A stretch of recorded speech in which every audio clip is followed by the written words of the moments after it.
بسم اللہ الرحمن الرحیم۔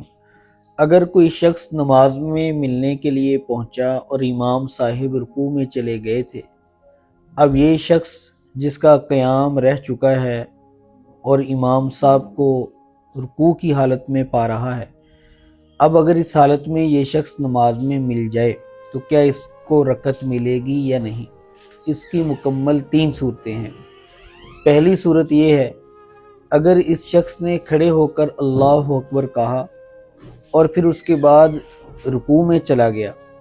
اور رکوع میں اس کی کمر اور سر دونوں برابر ہو گئے، یعنی رکوع میں جس طرح آدمی جھکتا ہے اس طرح جھک گیا اور اس کا سر اور کمر رکوع میں برابر ہو گئے،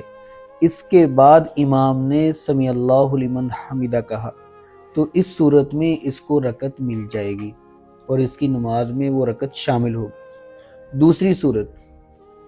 اگر اس شخص نے اللہ اکبر کہا اور رکوع میں گیا اور اس کا سر اور کمر دونوں برابر ہو گئے اور اس کے بعد کوئی تسبیح بھی مل گئی، 1 دفعہ یا 2 دفعہ سبحان ربی العظیم کہا یا نہیں کہا، تو بھی اس کی نماز ٹھیک ہو جائے گی اور اس کی یہ رکعت شامل ہوگی، شمار ہوگی۔ تیسری صورت، اگر اس شخص نے اللہ اکبر کہا کھڑے ہو کر، پھر رکوع میں گیا اور رکوع میں اس کا سر اور کمر ابھی برابر نہیں ہوئے تھے کہ امام صاحب نے سمی اللہ لمن حمیدہ کہہ دیا اور کھڑے ہو گئے،